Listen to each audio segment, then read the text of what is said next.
Test کرائیں کہ آپ کو ہیپاٹائٹس تو نہیں ہو گیا. تو کسی بھی چیز کے آنے سے پہلے اس کی کچھ علامتیں ہوتی ہیں. تو ہمارے رسول پاک علیہ السلام نے ہمیں کچھ نشانیاں بتا دی قیامت کی. فرمایا ان نشانیوں پر غور کرو, جب یہ چیزیں آئیں پھر تمہیں انتظار کرنا ہے. پھر قیامت آئے گی, پھر تارے جھڑیں گے, چاند ٹوٹے گا, زلزلہ آئے گا. قرآن مجید نے کہا سورہ ابراہیم کے اندر کہ یوم تبدل الارض غیر الارض, فرمایا جس دن یہ زمین کسی اور زمین سے بدل دی جائے گی.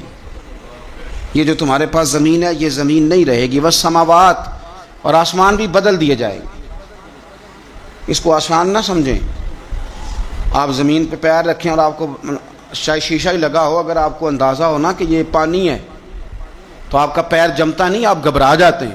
یہ وہ والی زمین نہیں جس پر میں چلنے کا عادی ہوں. یہ کوئی آسان بات نہیں. آپ اپنا ملک چھوڑ کے کسی اور ملک جائیں تو آپ بڑے پریشان ہوتے ہیں, کہتے ہیں میں پردیسی ہوں, اور انشاءاللہ پردیسی کوئی بھی نہ تھی وے. ککھ جنا تو پارے تاڑی مار اڑانا باہو اسی تے اگے ہی اڈن ہارے. بڑا مشکل مرحلہ ہے پردیس. حالانکہ زمین وہی ہے لیکن آپ کی مٹی بدل گئی تو آپ پریشان ہو گئے. تو رب فرماتے اس دن کا بھی خیال کر جس دن میں زمین ہی بدل دوں گا. تو زمین پہ پیر رکھے گا پر یہ وہ والی زمین نہیں ہوگی. والسماوات, اور آسمان بھی بدل دوں گا. وبرزوا للہ الواحد القہار, اور فرمایا سب لوگ اس دن اس اللہ کے سامنے کھڑے کیے جائیں گے جو وحدہ لا شریک بھی ہے اور سب پر غلبہ رکھنے والا بھی. اس دن سب اس کے سامنے کھڑے ہوں گے. میرے نبی کریم صلی اللہ تعالی علیہ وسلم, نبی پاک علیہ السلام نے دو قسم کی نشانیاں بیان کی. ایک علامات کبریٰ ہیں, بڑی بڑی نشانیاں, بڑی بڑی نشانیاں, جیسے دجال آئے گا, یاجوج ماجوج نکلیں گے, حضرت عیسیٰ علیہ السلام آئیں گے, امام مہدی علیہ السلام تشریف لائیں گے. تو یہ بڑی بڑی نشانیاں. لیکن اس سے پہلے پہلے چھوٹی چھوٹی نشانیاں بھی حضور نے بیان فرمائی, اور فرمایا یہ تو مجموعی طور پر ہوگا نا, ساری دنیا کے لیے دجال آئے گا. یہ تو مجموعی طور پر ہوگا نا کہ ساری دنیا کے لیے امام مہدی آئیں گے, جناب عیسیٰ آئیں گے. یہ تو مجموعی ہے. لیکن تم انفرادی طور پر بھی اپنے دائیں بائیں دیکھو کہ یہ جو چھوٹی نشانیاں یہ تمہارے اندر تو نہیں پیدا ہو گئیں. بخاری مسلم میں حدیث ہے, حضرت سیدنا عمر فاروق رضی اللہ تعالیٰ عنہ حدیث کے راوی ہیں. تو نبی پاک صلی اللہ تعالیٰ علیہ وسلم سے کسی نے پوچھا کہ حضور قیامت کے بارے میں کچھ بتائیں.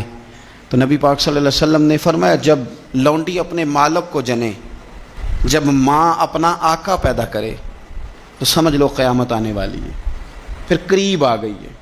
ماں جب اپنا آقا پیدا کرے, مانا کیا کہ جب بچے اتنے نافرمان ہو جائیں کہ ماں پہ حکم چلائے, اولاد ماں کو حکم سنائے, حکم اماں زیادہ باتیں نہ کیا کر, اماں تو بھی تھوڑا صبر کر, حوصلہ کر.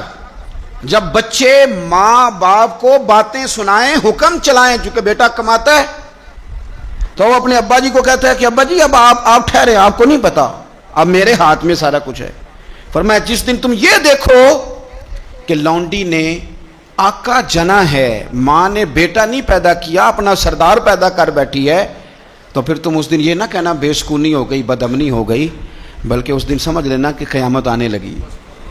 بچے مسلط کریں, آپ یقین کریں بچے مسلط کرتے ہیں, بچے منوا لیتے ہیں اپنا آپ, بڑے نادان ہیں, اپنی جان پہ ظلم کرتے ہیں.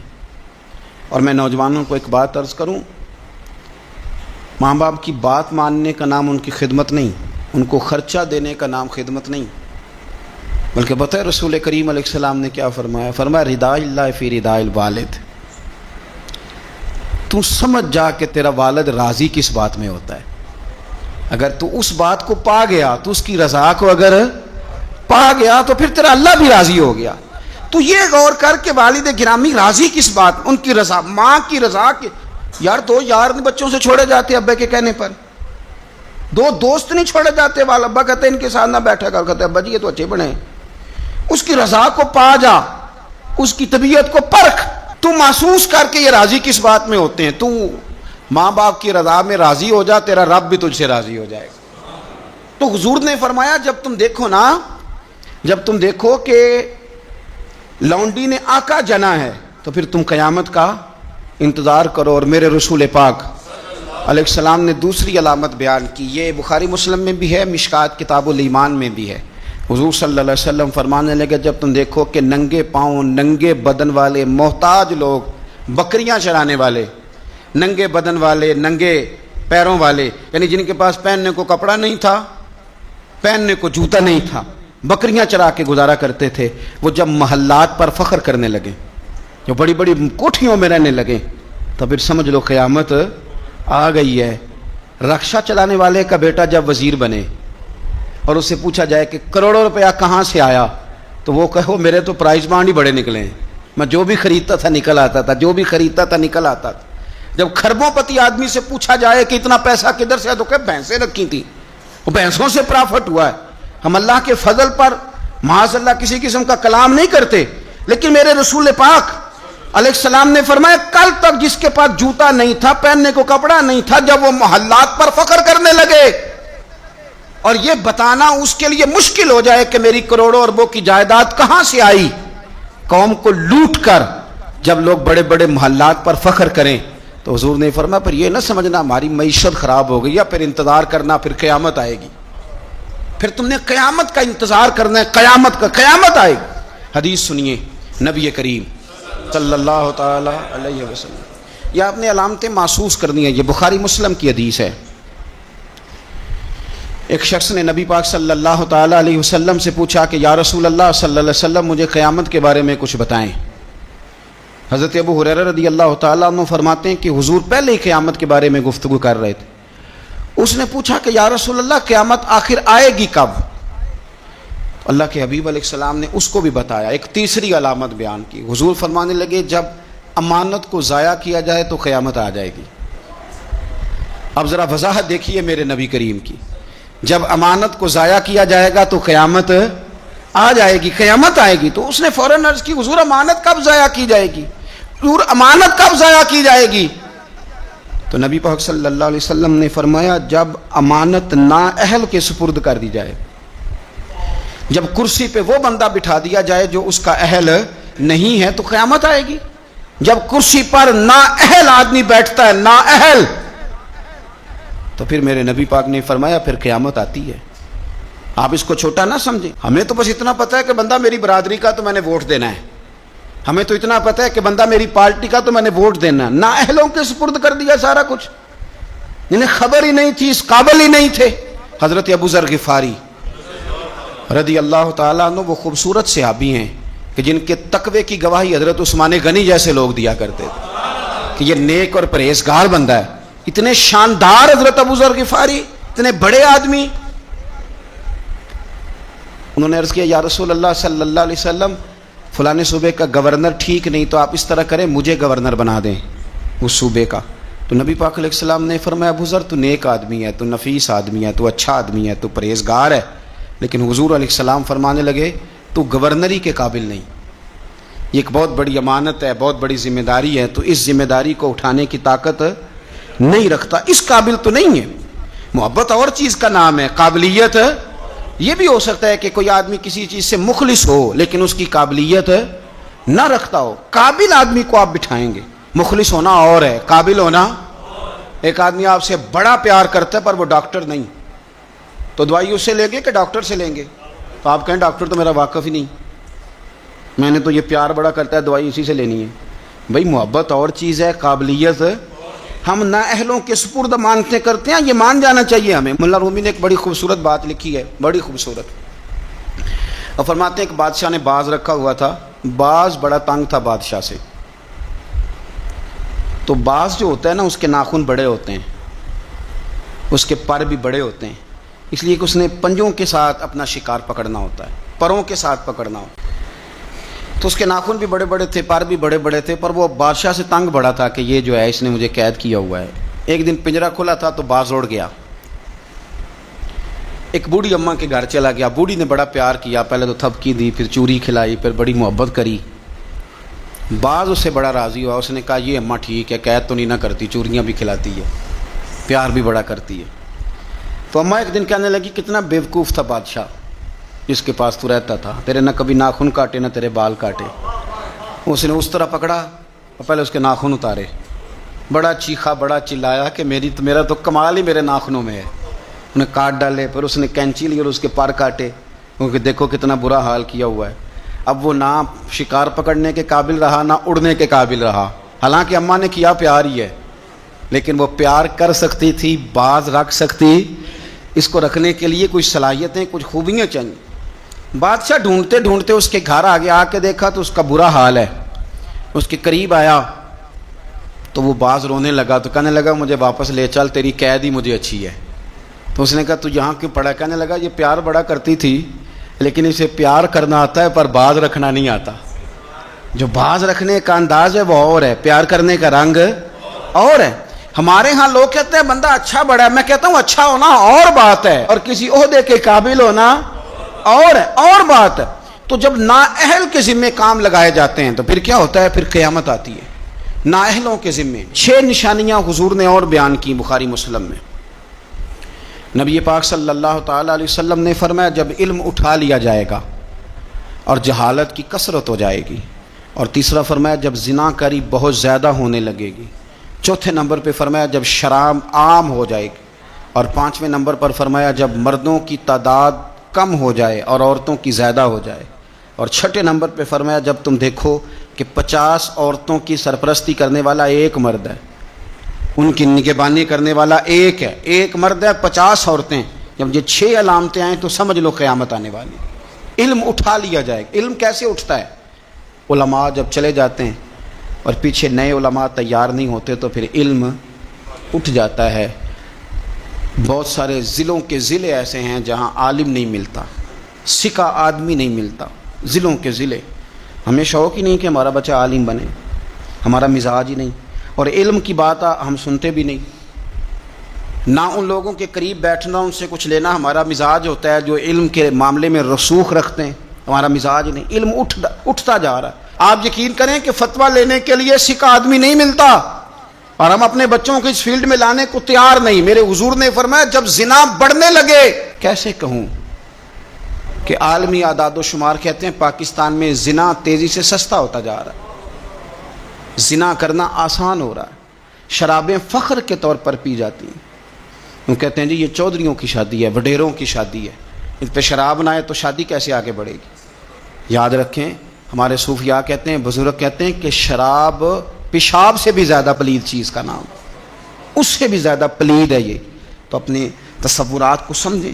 جب عام ہو جائے یہ کام، عام، جب جہازوں کے اندر، انٹرنیشنل فلائٹس کے اندر شراب عام ملے، جب آپ کے ملک کے اندر 14 کمپنیاں رجسٹرڈ ہوں جن کو اجازت ملی گئی ہو کہ آپ شراب بنا سکتے ہیں، بیچ سکتے ہیں، تو پھر حضور نے فرمایا قیامت کا انتظار کرنا۔ میرے رسول پاک علیہ السلام نے فرمایا، ابو داؤد شریف کی حدیث ہے، حضرت سلمہ بنت حران ایک صحابی ہیں، وہ فرماتی ہیں کہ نبی پاک صلی اللہ تعالیٰ علیہ وسلم نے فرمایا کہ قیامت کے قریب نہ لوگوں کو مسجد کے لیے امام نہیں ملے گا، لوگ ایک دوسرے کو دھکا دیں گے کہ نماز پڑھاؤ نماز پڑھاؤ۔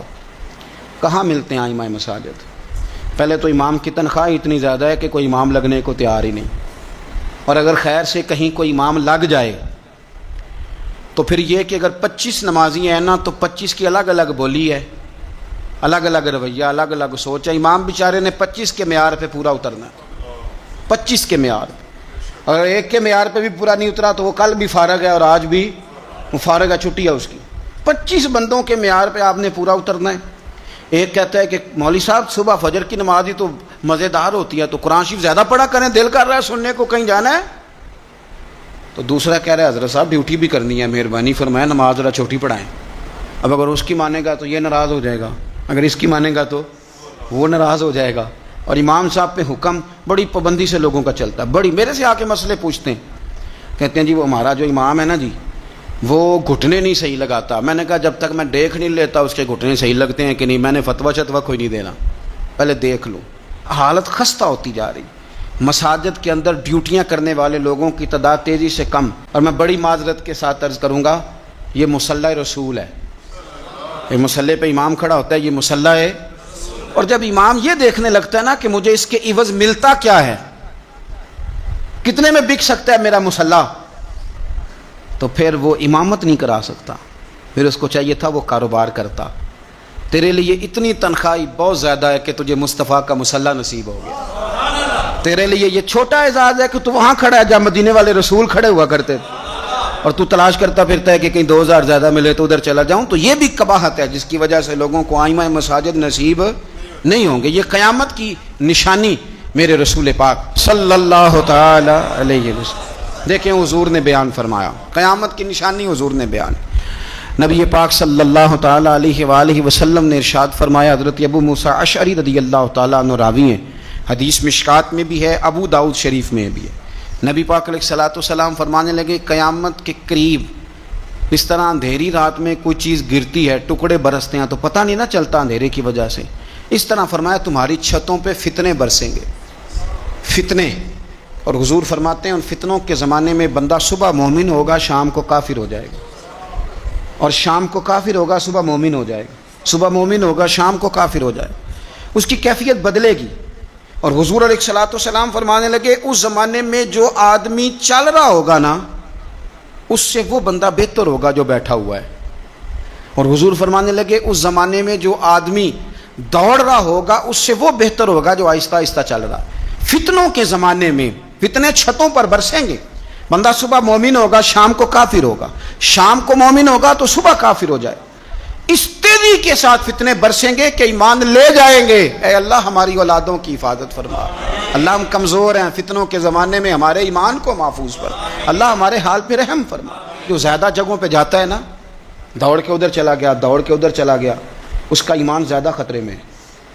اور جو بیٹھا ہے ایک جگہ جم کے بیٹھا ہے, سکون سے بیٹھا ہے, آج بیماری نہیں لگ گئی, لوگ کہتے ہیں میں نے اس کی بھی تقریر سنی, پھر میں نے اس کی بھی سنی, پھر میں ادھر بھی گیا, الجھ گئے, ختم ہو گئی بات. جب تک وہ ایک جگہ جمے ہوئے تھے ان کا ایمان محفوظ تھا. یہ میں نہیں کہہ رہا, یہ مدینے والے رسول نے فرمایا ہے, یہ نبی کریم نے فرمایا ہے. اور جب تو ادھر بھی گیا, تو ادھر بھی گیا, تو نے اس کی بھی سنی, میں ناقدین کی بھی سنوں گا, میں اس کی بھی سنوں گا, تنقید کرنے والے کی بھی, ہم نہیں کسی کی بھی سنتے. ہمیں ڈاکٹر اقبال, علامہ اقبال نے مشورہ دیا تھا, یہ دور ہی نکتہ چی ہے, کہیں چھپ کے بیٹھ جا, اور جس دل میں تو مکی ہے وہیں چھپ کے بیٹھ جا. مگر چپ کر, دائیں بائیں جانے کی ضرورت نہیں. اور مرشد دے دروازے اتے محکم لائیے چوکاں, محکم کا معنی پکیاں. میاں صاحب کہتے ہیں مرشد دے دروازے اتے محکم لائیے چوکاں, امی نویں نویں نہ یار بنائیے وانگ کمینے لوکاں. یہ تو کبھی ادھر نکل جاتا ہے, کبھی ادھر نکل جاتا ہے, تیرا ٹھکانہ ہی کوئی نہیں. تجھے تیرے رسول کریم نے فرمایا ہے, اگر بچنا ہے تو کہیں جم کے بیٹھ جا. ہاں, اگر بچنا ہے تو کہیں جم کے بیٹھ جا, جم کے بیٹھ جا. پھر دیکھ تیرے لیے میاں صاحب کہا کرتے تھے, میاں صاحب فرمایا کرتے تھے, در مرشد دا چھوڑی نہ ہی. یہ میں کسی پیر کے لیے یا اپنے لیے نہیں پڑھ رہا, یہ آپ سمجھ لیں مرشد کامل کے لیے پڑھ رہا ہوں. وہ کہتے تھے در مرشد دا چھوڑی نہ ہی, نہیں تے ہو جاویں گا روگی, تے جیڑی بکری اجڑوں وچھڑی یو بگیاڑاں جوگی. جیڑی بڑے بڑے بگیاڑ بیٹھے, بڑے بڑی لمبی چوڑی حدیثیں سنا کے باتیں, بڑے بڑے بگیاڑ, تو کسی کے قابو آ جائے گا, تیرے اندر طاقت نہیں بچنے کی, تو بس کر. یہ دور نکتہ چی ہے, تو کہیں چھپ کے بیٹھ جا. اور جس دل میں تو مکی ہے وہیں چھپ. 23 سال ہو گئے تھے بابا فرید الدین گنج شکر کو خواجہ قطب الدین کے پاس رہتے ہوئے. تو ایک شخص, یار اس رنگ کو, یہ ایک مزہ ہے, یہ جو ساری دنیا دیکھنے کا چسکا ہے نا, اور ساری یہ خراب کر دے گا.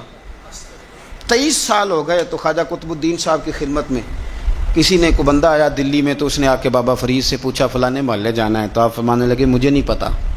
تو وہ کہنے لگا آپ بھی نئے آئے ہیں. فرمایا نہیں 23 سال ہو گئے. تو اس نے کہا پھر آپ کو پتہ ہی نہیں. تو فرمانے لگے 2 گلیوں کا پتہ ہے, ایک جو مرشد کے گھر جاتی ہے, دوسری جو واپس آتی ہے. مرشد دے دروازے اتے محکم لائیے چوکاں, ایویں نویں نویں نہ یار بنائیے وانگ. تو اگر فتنوں سے بچنا ہے تو آپ جم کے شریعت پر, دین پر اچھے طریقے, فتنوں سے بچیں, نئی نئی کہانیاں سننے سے بچیں. جو نئے لوگ آ جاتے ہیں نا نیا میک اپ کر کے کہ ہم اصل چیز لے کے آئے, اصل نہ بھائی, اصل وہی تھا جو داتا علی اجویری لے کے آئے تھے. اصل وہی ہے جو معین الملت والدین عطائے رسول خواجہ معین الدین چشتی لے کے آئے. اصل وہی ہے جو حضرت بہاؤالحق نقشبند بخاری نے بتایا. اصل وہی ہے جو شیخ شہاب الدین سہروردی نے بتایا. اصل وہی ہے جس کی تبلیغ غوث اعظم جیلانی نے فرمائی, جنہوں نے اپنی محبت کے ساتھ لوگوں کو